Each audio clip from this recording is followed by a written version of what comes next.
Chemical properties में सबसे पहली चीज है रिएक्टिविटी। तो next heading is chemical properties.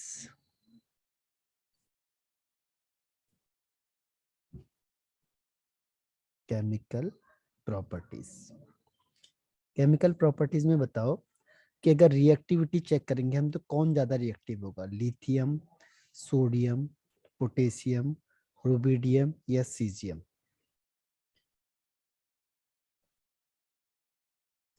Sir lithium. Order of reactivity कैसे चेक करा आपने कि रिएक्टिविटी ज्यादा है? कैसे लगा आपको कि लिथियम ज्यादा रिएक्टिव है?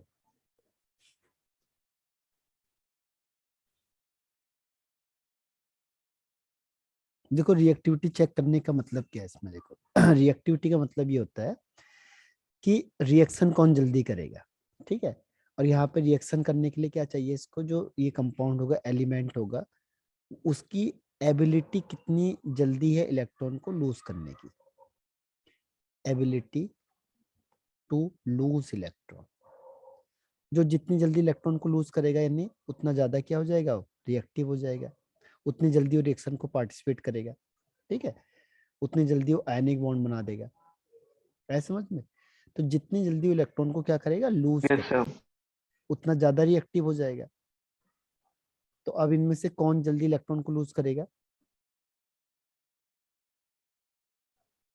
Sir lithium.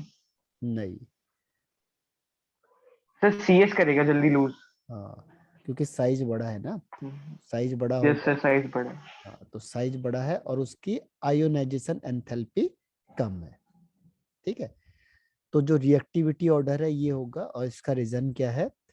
रीजन ये है कि जैसे आप टॉप टू बॉटम जाओगे तो साइज क्या होगा, इंक्रीज करेगा, और जो आयोनाइजेशन एनर्जी होगी वो क्या होगी, कम हो जाएगी। तो इलेक्ट्रॉन क्या होगा, इजिली रिमूव हो जाएगा।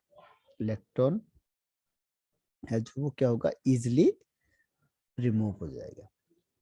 इसीलिए जो रिएक्टिविटी है वो टॉप टू बॉटम इंक्रीज होगी, ध्यान रखना ठीक है। तो कभी भी या तो दो चीज होती है, जैसे हमने कहा फ्लोरीन क्लोरीन वाला है, तो इसमें कौन इलेक्ट्रॉन को जल्दी गेन करेगा, तो दो स्टेप हो सकते हैं, या तो कोई इलेक्ट्रॉन को जल्दी लूज करे या गेन करे। तो ये तो गेन करते नहीं क्योंकि ये तो मेटल है, तो ये मेटल इलेक्ट्रॉन गेन नहीं करेंगे, तो क्या करेंगे, लूज करते हैं, ठीक है। जो नॉन मेटल हो इलेक्ट्रॉन गेन करेंगे, तो ये लूज करेंगे, तो जो जितनी जल्दी इलेक्ट्रॉन लूज करेगा उसकी रिएक्टिविटी उतनी ज्यादा हो जाएगी, ठीक है। तो ये है, तो इसका मतलब सीजियम की रिएक्टिविटी ज्यादा होगी, तो इसे लिख लो आप। ऑर्डर ऑफ रिएक्टिविटी में क्या होगा, टॉप टू बॉटम इंक्रीजेस, ठीक है, top to bottom increases, top to bottom increases, ये ऑर्डर हो जाएगा।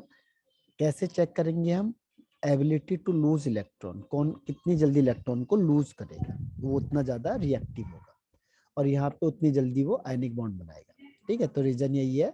इसमें मेन रीजन हम साइज को रीजन नहीं मानते, ध्यान रखना, अगर साइज भी दिया होगा और आयनेशन एनर्जी दी होगी तो इसमें जो मेन हम मानते हैं वो मानते हैं आयनेशन एनर्जी को, ठीक है, क्योंकि जो इसमें एनर्जी लगेगी वो कम लगेगी।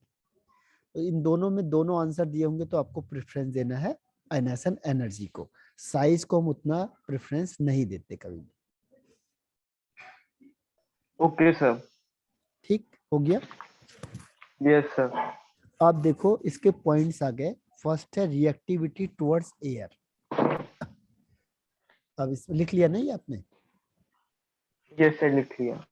अब है रिएक्टिविटी टुवर्ड्स एयर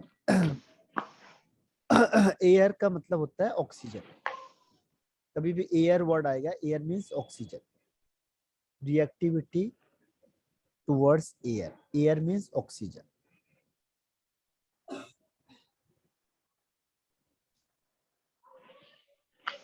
ठीक है, रिएक्टिविटी टुवर्ड्स एयर या ऑक्सीजन। तो रिएक्टिविटी टुवर्ड्स एयर या ऑक्सीजन है, तो इसके लिए क्या होगा, देखो इसके लिए हो जाएगा कि अगर आप ऑक्सीजन के प्रेजेंस में से रिएक्शन कराते हो या बर्न कराते हो तो अलग अलग तरीके के कंपाउंड मिलते हैं आपको, ठीक है। अगर आपने लिथियम के साथ रिएक्शन कराई तो आपको मिलेगा ऑक्साइड, अगर आपने सोडियम के साथ कराया, ठीक है, तो जनरली आपको मिलता है परऑक्साइड, और अगर आपने इसके हायर वाले कराए, हायर वाले जैसे पोटेशियम, रूबिडियम, सीजियम के साथ अगर हम ऑक्सीजन को कराते हैं तो मिलता है सुपर ऑक्साइड। कैसे पहचानोगे आप देख के कि ये सुपर ऑक्साइड है या ऑक्साइड है या वो है पेरोक्साइड है? किस चीज को देख के आप पहचान लोगे कि ऑक्साइड है या सुपर ऑक्साइड है या पेरोक्साइड है?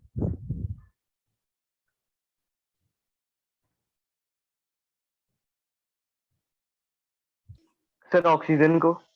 नहीं, ऐसी क्या चीज है जिसको देख के आप तुरंत बता दोगे कि नहीं ये तो वो है क्या, ये ऑक्साइड है या फिर ये पेरोक्साइड है या फिर ये सुपर ऑक्साइड?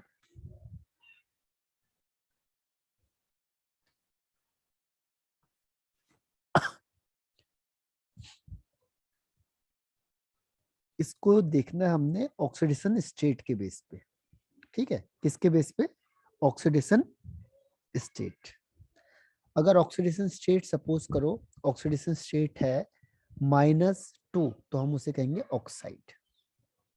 अगर ऑक्सीडेशन स्टेट पूरा लिख देता हूं मैं यहाँ पे, ऑक्सीडेशन स्टेट, ठीक है, अगर ऑक्सीडेशन स्टेट होगी -1 तो उसे कहेंगे पेरोक्साइड।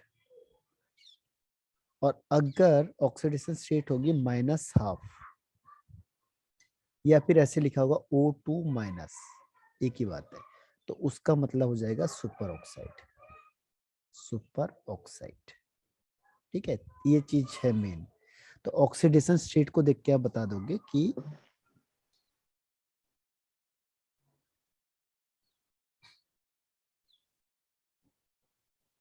ठीक है। Yes sir. तो अब इसके बाद हम आते हैं, अब ये सर कंपाउंड एक मिनट मैं लिख लेता हूँ। लिख लो।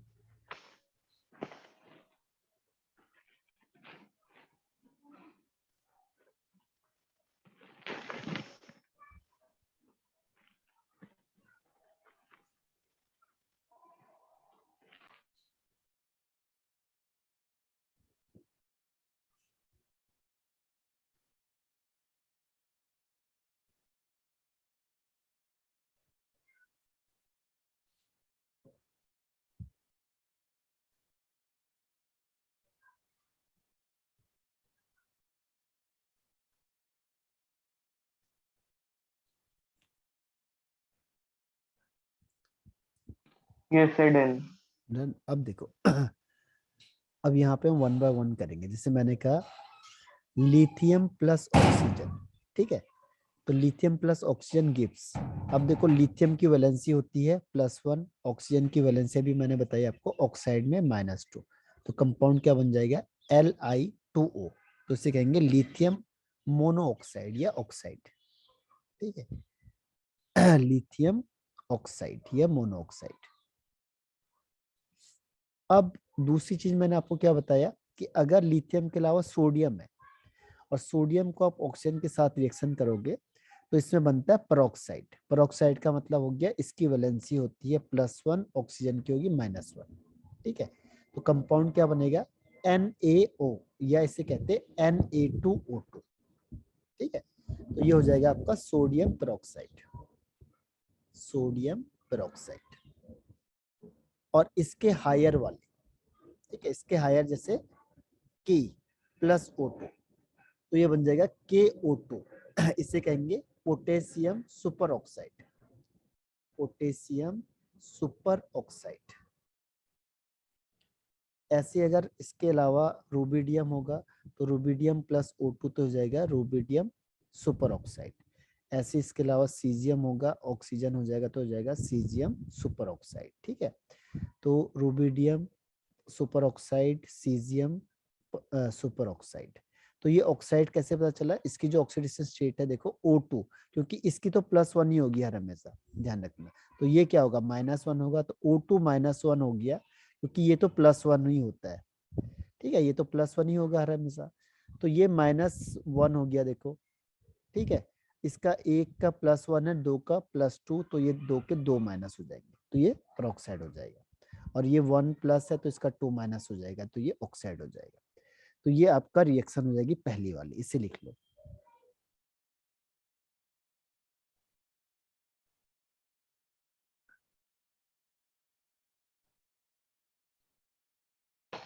सर ये NaO2 वाला समझ में नहीं आया मुझे। जैसे कि सोडियम है, अगर सोडियम रिएक्शन करता है ऑक्सीजन से, ठीक है, तो ये यस सर। है पर ऑक्साइड। तो पर ऑक्साइड का नहीं बट सर सोडियम का तो ऑक्सीडेशन स्टेट +1 होता है, हाँ और ऑक्सीजन का इसमें हो गया -1। हाँ, तो Na के भी दो ले लिए हमने और ऑक्सीजन के भी दो ले लिए।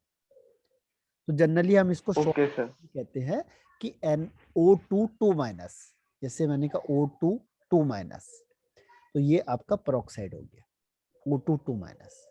तो देखो एक Na का 1+, तो 2 Na का 2+, ऐसी एक ऑक्सीजन का 1-, तो 2 O का 2-। तो दोनों बराबर हो गए, जितने प्लस है उतने माइनस हो गए। तो Na2O2 हो जाएगा पेरोक्साइड, सोडियम पेरोक्साइड। ये आपको O2 2- में दिखाई देगा या O का 1- होगा, दो ही स्टेप है इसमें।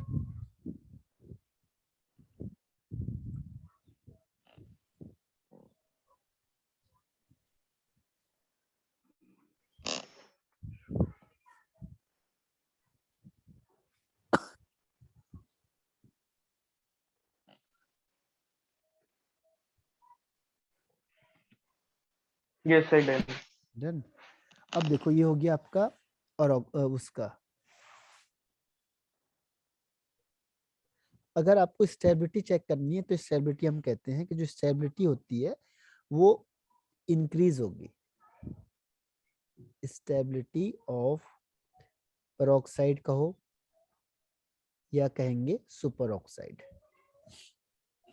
सुपर ऑक्साइड, इसकी स्टेबिलिटी क्या होगी, इंक्रीज होगी, इंक्रीज होगी with increase the atomic number, with increase the atomic number of alkali metal। जैसे जैसे अल्कली मेटल है इसकी एटॉमिक नंबर आप इंक्रीज करोगे तो उसकी स्टेबिलिटी भी ज्यादा होगी। यानी अगर आपको क्वेश्चन आ गया KO2 और RbO2 और CSO2 इनमें से सबसे ज्यादा स्टेबल कौन है, तो कौन सा आंसर बताओगे आप, बताओ 1 2 3, which one is more stable. Sir option third ज्यादा होगा हाँ ऑप्शन थर्ड, स्टेबल। ठीक है, क्योंकि जिसकी एटॉमिक नंबर ज्यादा होगा, एटॉमिक नंबर उसका स्टेबिलिटी भी ज्यादा होगी, ठीक है। तो ये आपका हो गया first step, reactivity towards air. तो 1 मिनट।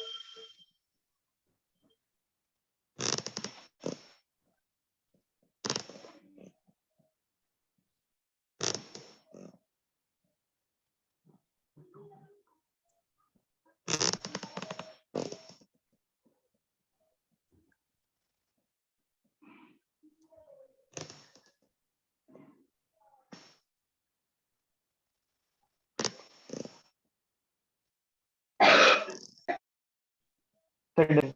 डन। अब देखो, अब सेकंड लिखना है reactivity towards water.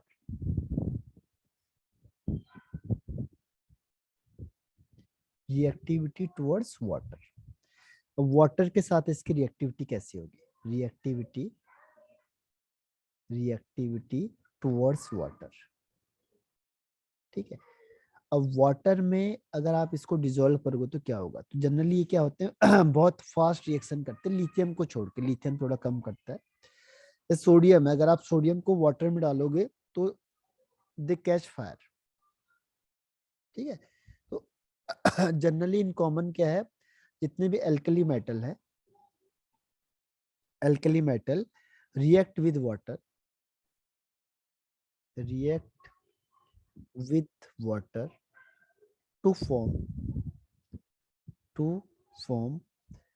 metal hydroxide and dihydrogen, metal hydroxide and dihydrogen, ठीक है। जैसे मैंने शॉर्ट में से लिख दिया M+2H2O गिव्स, तो हाइड्रोक्साइड का मतलब क्या हो जाएगा MOH, ठीक है, और हाइड्रोजन गैस यहाँ से रिलीज हो जाएगी। ये इन जनरल ये हो गया। अब मैंने M की जगह पे लिख दिया सोडियम, तो मैंने लिखा सोडियम +H2O, तो क्या बनेगा बताओ यहाँ पे सोडियम की जगह पे लिख दिया पोटेशियम प्लस H2O, तो क्या बनेगा। इसके यहाँ पे सीजियम लिख दिया प्लस H2O, तो क्या बनेगा। ठीक है, इसे बनाना।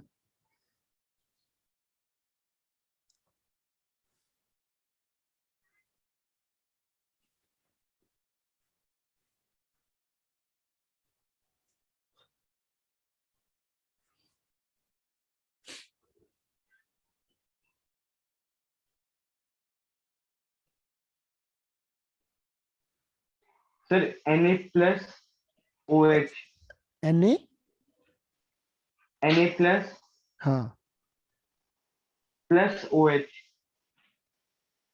नहीं हाइड्रोक्साइड बन रहा है ना, देखो हाइड्रोक्साइड, तो हाइड्रोक्साइड का मतलब क्या हो जाएगा, NaOH, NaOH plus Na। Plus H2, नहीं हाइड्रोजन गैस निकलेगी भाई, प्लस H। Okay sir. ठीक है, फिर बैलेंस कर लेना आप इसे। देखो इसको यहाँ पे किससे मल्टीप्लाई करना पड़ेगा, 2 से। ठीक है, 2 हो जाएगा तो 2Na, तो यहाँ पे 2Na हो जाएगा। हाइड्रोजन के कितने हो गए, 4 हो गए, तो ये हो जाएगा, सॉरी 2, 2 2 जा 4, 4 हो गए, ऑक्सीजन 2 हो गए, तो बैलेंस हो जाएगा ये। ठीक, ऐसे ही बताओ K प्लस H2O क्या बनेगा।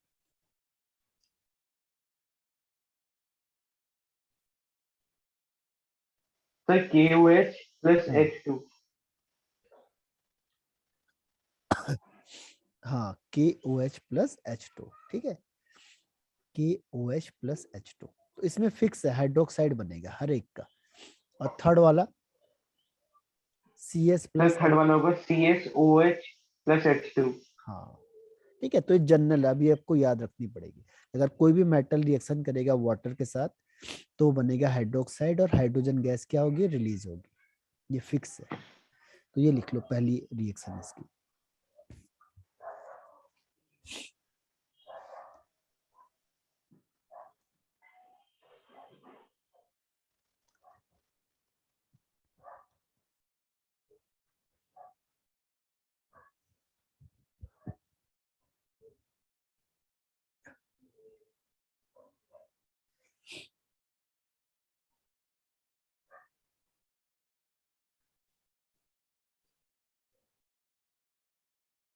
Yes sir done.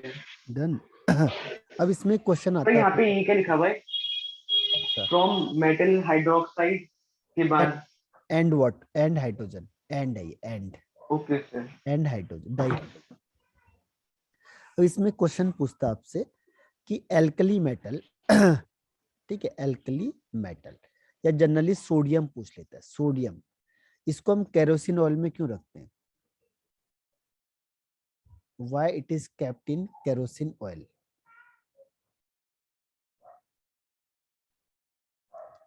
Why do we kept sodium in kerosene oil, इसको केरोसिन ऑयल में क्यों रखा जाता है। सर क्योंकि ये बहुत जल्दी एयर के साथ रिएक्ट कर जाते हैं, उसको प्रिवेंट करने के लिए केरोसिन ऑयल्स में रखा जाता है। हाँ, क्योंकि ये हाईली रिएक्टिव होता है, ठीक है, यस सर। हाईली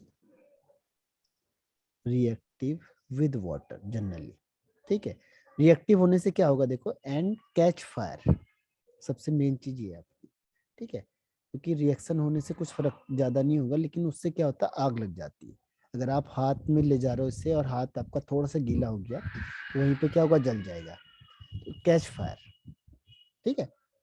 तो इसको अवॉइड करने के लिए हाईली रिएक्टिव विद वाटर या मॉइस्चर, ठीक है, एंड कैच फायर। जैसे आप इसको एयर के, या एयर में क्या होता है, मॉइस्चर होता है ना, अगर आप एयर में रखो तो एयर में क्या होगा, मॉइस्चर हो जाएगा, तो मॉइस्चर होगा या वाटर होगा, ठीक है, एयर और मॉइस्चर, वाटर लिखा होगा या मॉइस्चर लिखा होगा, तो मॉइस्चर में क्या होता है, एयर की क्वांटिटी कुछ ना कुछ होगी, वाटर की, सॉरी, ठीक है। तो उस चीज में क्या होता है कि ये तुरंत क्या करेगा, कैच फायर। ध्यान रखना, जब भी आप पानी में डालोगे सोडियम मेटल को तो आग लग जाती है, ठीक है।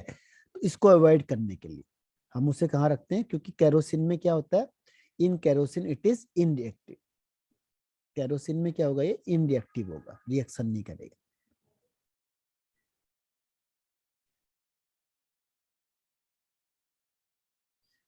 केरोसिन के साथ रिएक्शन नहीं करता इसीलिए। ठीक है, तो ये इसका रीजनिंग टाइप क्वेश्चन आंसर आ सकता है आपके पास। Yes sir. अब इसके बाद नेक्स्ट आता है reactivity towards dihydrogen. Reactivity towards dihydrogen. Third है रिएक्टिविटी टुवर्ड्स डाइहाइड्रोजन। हाइड्रोजन जैसे कि इसमें लिख लो दे फॉर्म हाइड्राइड। हाइड्राइड जैसे मैंने कहा एक मेटल ले लो प्लस हाइड्रोजन ले लिया तो ये बन जाएगा MH। बैलेंस करेंगे तो यहाँ पे क्या करेंगे, 2 लिख दो, इसको भी 2 लिख दो, बैलेंस हो जाएगा। ठीक है, अब बताओ अगर मैंने कहा सोडियम प्लस H2 तो क्या बनेगा। अगर सोडियम की जगह पे लिख दिया मैंने पोटेशियम प्लस H2 तो क्या बनेगा। अगर इसकी जगह पे लिख दिया रुबिडियम प्लस H2 तो क्या बनेगा। तो इसमें NaH बनेगा। हाँ NaH। ठीक है, तो H। इसमें ध्यान रखना इसके ऑक्सीडेशन स्टेट +1 और यहाँ पे इसकी -1 होती है। ऐसी सेकंड केस में यहाँ पे यस सर। KH। ठीक है, इसका +1 इसका -1। तो मेटल के साथ हाइड्रोजन की ऑक्सीडेशन स्टेट ध्यान रखना -1 होती है विद मेटल। कभी भी अगर हाइड्रोजन मेटल के साथ रिएक्शन करेगा तो और सर नॉन मेटल के साथ +1 होती है ना। हाँ +1। इसे लिख लो reactivity towards dihydrogen.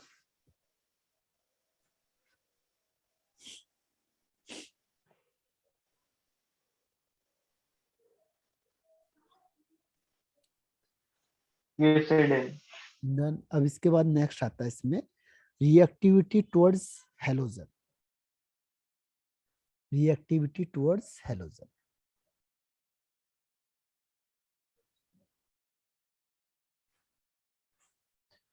Fourth one है रिएक्टिविटी टुवर्ड्स हेलोजन। तो हेलोजन के साथ क्या बनाएगा, फॉर्म हेलाइड। ठीक है, क्या बनाएगा, हेलाइड। हेलाइड हेलाइड जनरली क्या होते हैं, आयनिक होते हैं जैसे हेलोजन होते हैं ये भी आयनिक होते हैं, ये भी आयनिक होते हैं। लेकिन इसमें एक वाला केवल क्या होता है, कोवलेंट होता है। जैसे मैंने कहा इन जनरल वे में देखो एक्स होता है हेलोजन, हेलोजन को कहते हैं एक्स। ठीक है, तो ये बना देगा क्या MX और ये 2 ले लो, फिर वही सेम हो जाएगा कॉन्सेप्ट। ठीक, सेम कॉन्सेप्ट आ जाएगा जैसे हमने पहले किया था 2 2। ये +1 ये -1। हेलोजन कौन से होते हैं, जैसे फ्लोरीन हो गया, क्लोरीन हो गया, ब्रोमीन हो गया या आयोडीन हो गया, इसे कहते हैं हेलोजन। अब जैसे एग्जांपल के लिए मैंने कहा आपको कि लिथियम प्लस Cl2 क्या बनेगा, सोडियम प्लस Cl2 क्या बन जाएगा, पोटेशियम प्लस Cl2 क्या बनेगा, और रुबिडियम प्लस Cl2 क्या बनेगा।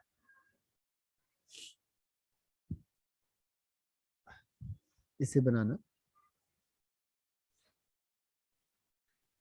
सर इसमें बन जाएगा 2LiCl 2LiC। बैलेंस करके। ठीक है, तो 2LiCl। दूसरे में सर दूसरे में बन जाएगा 2NaCl। 2NaCl।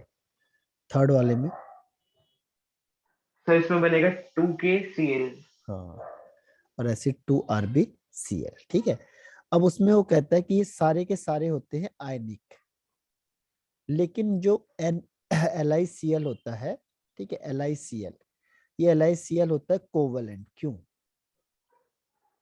इसमें क्वेश्चन आता है आपके पास कि LiCl इज कोवलेंट और बाकी रेस्ट जितने भी हैलाइड बनेंगे सब आयनिक बनते हैं, क्यों, पहले से लिख लो आप।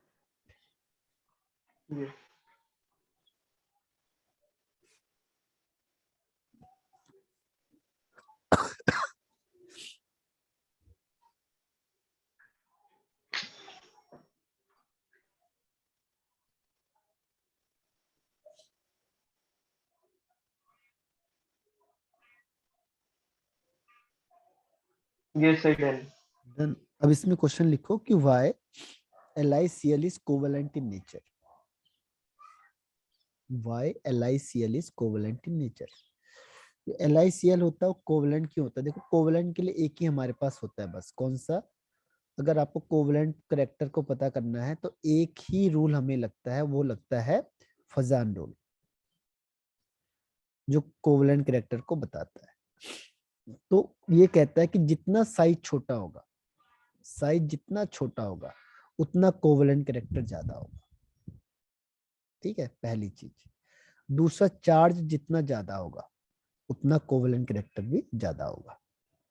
ठीक है। और ये साइज किसका? कैटायन का। एनायन में उल्टा होता है, एनायन का साइज बड़ा होगा, कोवलेंट करेक्टर भी ज्यादा हो जाएगा। तो यहाँ पे जो Li है इसका क्या होता है? स्मॉल साइज होता है। तो अकॉर्डिंग टू फैजान रूल ये सबसे छोटा होता है Li, ठीक है, तो इसका साइज क्या हो गया? Li का सबसे स्मॉल हो जाता है, तो Li क्या हो जाएगा? स्मॉल साइज हो जाता है। स्मॉल साइज होगा तो इसकी जो पोलराइजिंग पावर होती है वो ज्यादा होती है। स्मॉल साइज होने की वजह से क्या होता है? हाई पोलराइजिंग पावर होती है। ठीक है, हाई पोलराइजेशन पावर। इसकी जो पोलराइजेशन पावर होगी, दूसरे को अट्रैक्ट करने की पावर, वो सबसे ज्यादा होगी। इसीलिए इसका जो कंपाउंड बनता है वो कैसा बनता है? कोवलेंट बनता है। तो ये सब रीजनिंग टाइप क्वेश्चन आंसर है जो इसमें पूछ लेते हैं वो।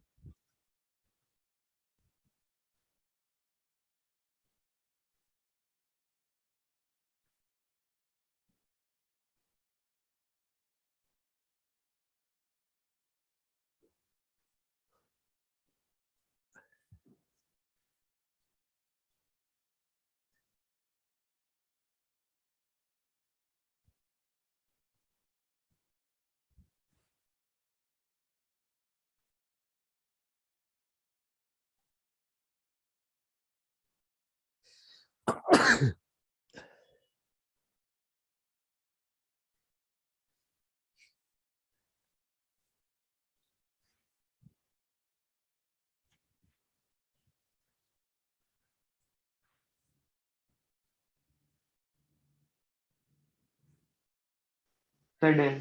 Done. अब नेक्स्ट हेडिंग लिखो, reducing nature. Next heading is reducing nature.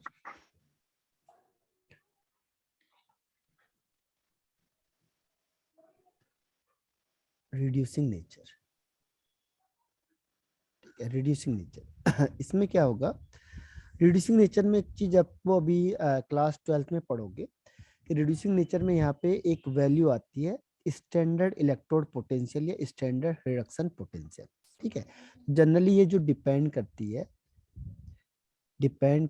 Upon standard standard reduction potential, standard reduction potential पे डिपेंड करती है। ठीक है, it depends on the standard electrode standard reduction potential पे या इलेक्ट्रोड पे। ठीक है, तो इस चीज पे डिपेंड करेगी। रिडक्शन का मतलब क्या होता है?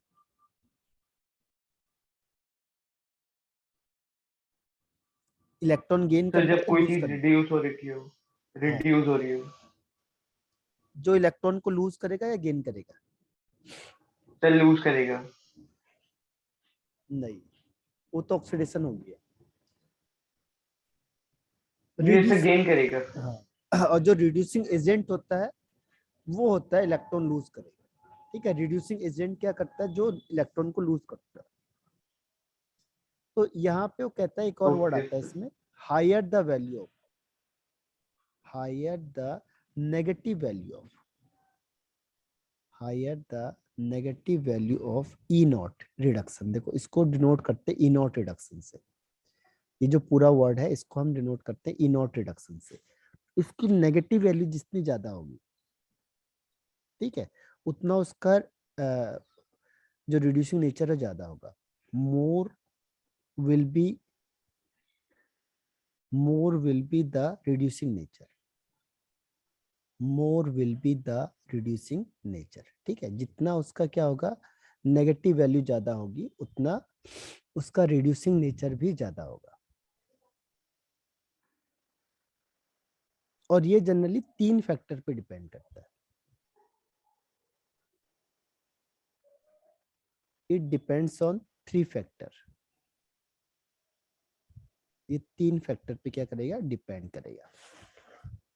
पहला फैक्टर कौन सा है, देखो फर्स्ट आता है इसमें। अब बताओ ये कौन सी प्रोसेस है जिसमें कोई चीज सॉलिड से और सीधा गैस में चेंज हो गई, उसे कौन सा। तो सब्लिमेशन। हाँ, तो यहाँ पे जो एनर्जी लगती है उसे कहते हैं सब्लिमेशन एनर्जी। ठीक है, यहाँ पे जो एनर्जी लगेगी उसे कहेंगे सब्लिमेशन एंथैल्पी। तो एक सब्लिमेशन पे डिपेंड करता है। दूसरा सेकंड है इसमें कि अगर कोई ये है मेटल, ठीक है, गैस फॉर्म में, और यहां से इसने एक इलेक्ट्रॉन लूज कर दिया, तो यहाँ पे कौन सी एनर्जी यूज होगी। गैसियस एटम है, फिर आयोनाइजेशन। हाँ, यहाँ पे होगी आयोनाइजेशन एंथैल्पी। दूसरी एनर्जी इसमें आयोनाइजेशन एंथैल्पी, जिस पे डिपेंड करेगा। इन तीनों का सम होता है। थर्ड है यहाँ पे कि अगर आपने इसको क्या किया, ये आयंस में बन गया। अब अगर आपने इस आयंस को वाटर में डिसॉल्व कर दिया, वाटर में, ठीक है, तो वाटर में डिसॉल्व करने से एक अमाउंट ऑफ एनर्जी रिलीज होती है, उसे कौन सी एनर्जी बोलते हैं। जब आप किसी आयंस को वाटर में डिसॉल्व करते हो, 1 मोल कंपाउंड को, तो एक अमाउंट ऑफ एनर्जी रिलीज होती है, कौन सी एनर्जी होती है। फिर लेटेस्ट एनर्जी। नहीं, लेटिस एनर्जी तो उसको ब्रेक डाउन करने के लिए होती है, 1 मोल कंपाउंड को sir break down. Hydration energy. हाँ, हाइड्रेशन एनर्जी, ठीक है, तो इसे कहेंगे हाइड्रेशन एनर्जी। तो ये इन तीनों का सम होता है, हाइड्रेशन एनर्जी, ये एंथैल्पी। तो इसे लिख लो पहले, ये HCl एंथैल्पी, ठीक है। तो ये इन तीनों का सम होता है, कौन, ये स्टैंडर्ड रिडक्शन पोटेंशियल।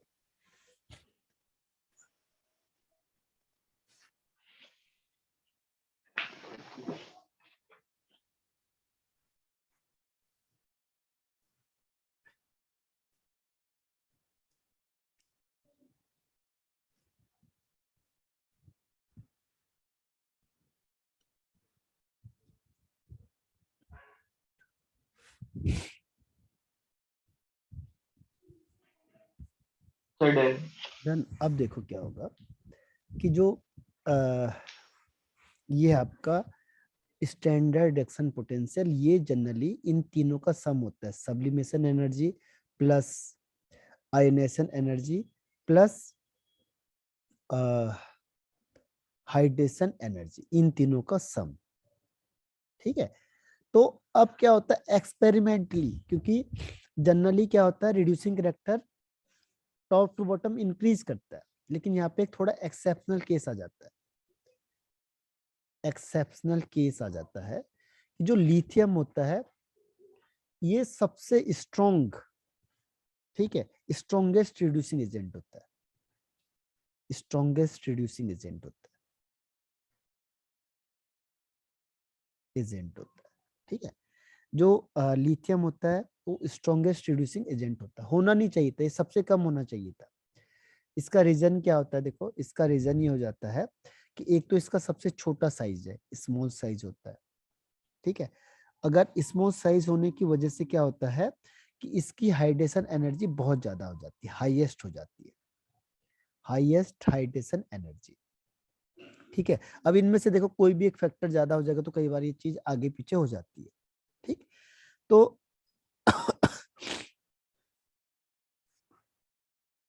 जो हाइड्रेशन एनर्जी है वो ज्यादा होने की वजह से इसकी वैल्यू सबसे ज्यादा हो जाती है, यानी इसकी जो ये वाली वैल्यू है वो सबसे ज्यादा नेगेटिव हो जाती है। ठीक है, इसीलिए जो लिथियम होता है वो स्ट्रॉन्गेस्ट होता है। ठीक है, तो ये एक्सेप्शनल केस लिख लो। देखो ऐसे होना चाहिए था, जैसे आप टॉप टू बॉटम जाओगे तो रिड्यूसिंग कैरेक्टर जनरली क्या होता है, जैसे सोडियम, पोटेशियम, रुबिडियम और सीजियम, तो टॉप टू बॉटम क्या होना था, इंक्रीज होना था ऐसे, ये इस तरीके से इंक्रीज होना था। लेकिन क्या होता है, ये लिथियम होता है जो इसका एक तो एक्सेप्शनली स्मॉल साइज है और इसकी हाइड्रेशन एनर्जी बहुत ज्यादा होती है, तो ये यहाँ से जंप करके नंबर 1 पे आ जाता है। ठीक है, कौन, लिथियम नंबर 1 पे आ जाता है, तो ये एक्सेप्शनल केस है, बाकी एज इट इज चलता है। तो ये लीस्ट होता है। सोडियम होता है उसका, वो क्या हो गया, सबसे लीस्ट रिड्यूसिंग एजेंट होता है। सोडियम क्या हो जाएगा, लीस्ट रिड्यूसिंग एजेंट हो जाएगा। रिड्यूसिंग एजेंट का मतलब जो दूसरे को रिड्यूस करेगा लेकिन खुद ऑक्सीडाइज हो जाएगा। यानी सबसे जल्दी इलेक्ट्रॉन कौन निकालेगा इनमें से, लिथियम निकालेगा सबसे जल्दी, फिर सीजियम निकालेगा। तो ये लीस्ट रिड्यूसिंग एजेंट होता है कौन, सोडियम। ठीक है, तो इसे लिख लीजिए। Yes, sir.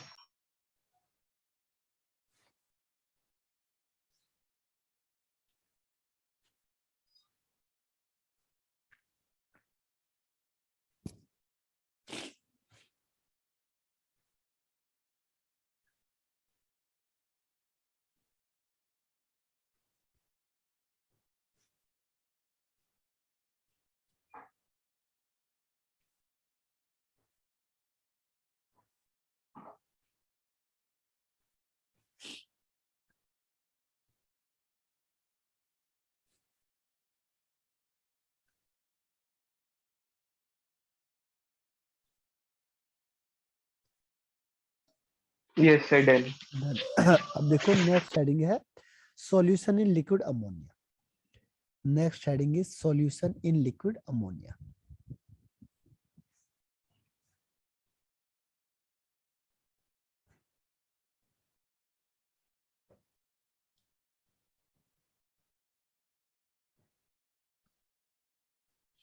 तो इसका ये टाइम खत्म हो रहा है, आपको फिर से रिज्वाइन कर लो उसमें।